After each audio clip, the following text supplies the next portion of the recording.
మాజీ మంత్రి YCP senior నేత కొడాలి వెంకటేశ్వరరావు అలియాస్ కొడాలి నాని మళ్లీ యాక్టివ్ పాలిటిక్స్ లోకి వచ్చేశారు. 2024 వైసీపీ దారుణ ఓటమి తర్వాత రకరకాల కారణాలతో డార్క్ లోకి వెళ్లిపోయిన నాని వైసీపీ విస్తృత స్థాయి సమావేశంలో ప్రత్యక్షమై తన రీ ఎంట్రీ సిగ్నల్ ఇచ్చారు. అయితే ఇంతకు ముందులా నాని యాక్టివ్గా పనిచేయగలుగుతారా, అదే దూకుడుతో మాట్లాడగలుగుతారా అనేది మాత్రం డౌటే అంటున్నారు నాని అనుచరులు.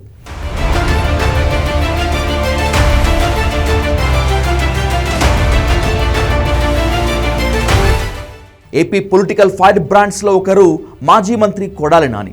4 సార్లు వరుసగా గెలిచి మొన్నటి ఎన్నికల్లో తొలిసారిగా ఓడిపోయారు. కమ్మ సామాజిక వర్గానికి చెందిన నాయకుడు అయినప్పటికీ సాంప్రదాయానికి భిన్నంగా మొదటి నుంచి టీడీపీ అధ్యక్షుడు చంద్రబాబు ఆయన కుటుంబానికి వ్యతిరేకంగా మాట్లాడేవారు కొడాలి నాని. టీడీపీలో ఉంటూనే జూనియర్ ఎన్టీఆర్కు సన్నిహితంగా చంద్రబాబుకు మాత్రం చెప్పులో రాయిలా వ్యవహరించేవారు కొడాలి. టీడీపీని వదిలిపెట్టి వైసీపీకి వచ్చాక ఎల్లో పార్టీకి వ్యతిరేకంగా మరింతగా రెచ్చిపోయారు. 2019లో వైసీపీ అధికారంలోకి వచ్చాక ఇంకా జోరు పెంచారు. తిరుపతిలో సంతకం పెట్టావా, నీ అమ్మ మొగుడు కట్టించాడు తిరుపతి గుడి. ఈ రాష్ట్రంలో ఏ పార్టీ పుట్టినది, కాంగ్రెస్ కావచ్చు, బీజేపీ కావచ్చు, జనసేన కావచ్చు, ఏ పార్టీ అయినా బలంగా ఫైట్ ఎత్తే 3వ ప్లేస్లోకి వెళ్ళే ముష్టిగాడు చంద్రబాబు. డిపాజిట్లు పోగొట్టుకునే వెధవ చంద్రబాబు. కుప్పంలో చంద్రబాబు ఓడిపోతే నేను రాజకీయాలు వదిలేస్తా, చంద్రబాబు దగ్గర ఆడి బూట్లు తుడుతా, అక్కడే చంద్రబాబు కాళ్ళ దగ్గర కూర్చుని ఉంటా. చంద్రబాబును ఓడించలేకపోతే రాజకీయాలు వదిలేసి వెళ్ళిపోతా. చంద్రబాబు నాడు బూట్లు తుడిచే కార్యక్రమం, ఈ క్లాత్ పట్టుకుని ఆడి కాళ్ళ దగ్గర కూర్చుని ఉంటా. ఆ దెబ్బకు టీడీపీ హిట్ లిస్ట్లో చేరిపోయారు నాని. చంద్రబాబు, బాలకృష్ణ, లోకేష్తో పాటు మిగిలిన టీడీపీ లీడర్లను నాని తన మాటలతో చీల్చి చెండాడుతుండడంతో కమ్మ సామాజిక వర్గం సైతం నానిని గుడివాడలో ఎట్టి పరిస్థితుల్లో ఓడించాల్సిందేనని కంకణం కట్టుకుంది.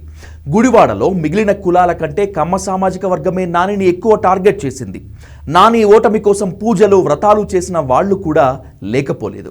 2024లో కూటమి అధికారంలోకి రాగానే నానిని అరెస్ట్ చేస్తారని, ఏదో ఒక కేసులో లోపల వేస్తారని అందరూ భావించారు. నానిపై కొన్ని కేసులు కూడా నమోదయ్యాయి. అదే సమయంలో హార్ట్ సర్జరీ జరగడంతో పార్టీ కార్యకలాపాలకు నియోజకవర్గానికి దూరంగా ఉన్నారు కొడాలి నాని.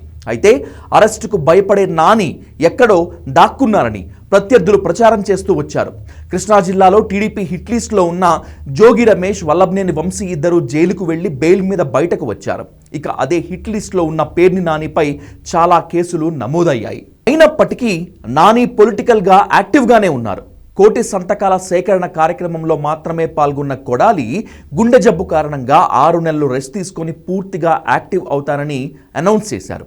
అయితే ఏడాది దాటిపోతున్నా ఆయన నియోజకవర్గంలో యాక్టివ్గా తిరగకపోవడంతో నాని సైలెంట్ అయ్యారా, లేక భయంతో దాక్కున్నారా, నిజంగానే రెస్ట్ కోసమే ఇంట్లో ఉన్నారా, ఇలా రకరకాలుగా ఆరా తీయటం మొదలుపెట్టారు క్యాడర్.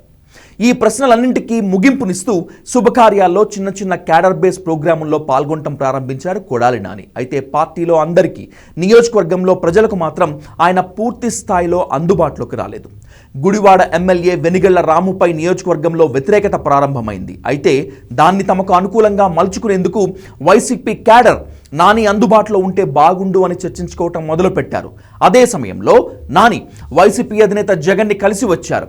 ఇంట్లో ఎక్కువ కాలం గడపటం మంచిది కాదని, పార్టీ కార్యకలాపాల్లో యాక్టివ్ అవ్వాలని జగన్ కొడాలి నానికి సూచించారట.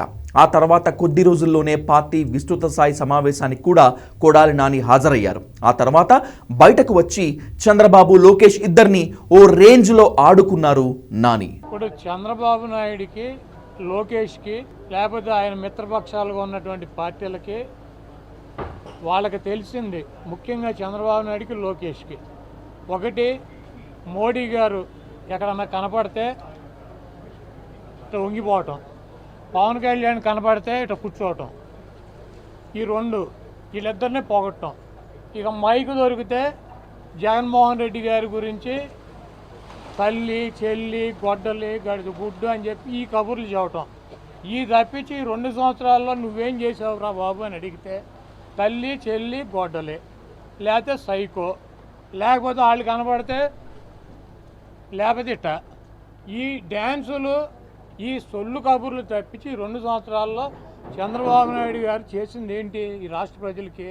నాని మాటలు విని ఒక్కసారిగా జోష్ వచ్చేసింది క్యాడర్లో. ఇక ఫుల్ లెంత్ యాక్టివ్ అయ్యారని, గుడివాడతో పాటు మిగిలిన ప్రాంతాల్లోనూ పార్టీకి ఇది చాలా అనుకూలమవుతుందని అనుచరులు సహచరులు అంచనా వేస్తున్నారు. వారి అంచనాలకు తగ్గట్లు కొడాలి నాని యాక్టివ్ అవుతారా, లేక మరోసారి కమ్మ సామాజిక వర్గం ఆగ్రహానికి బలవుతారా అనేది let's wait and watch on political screen.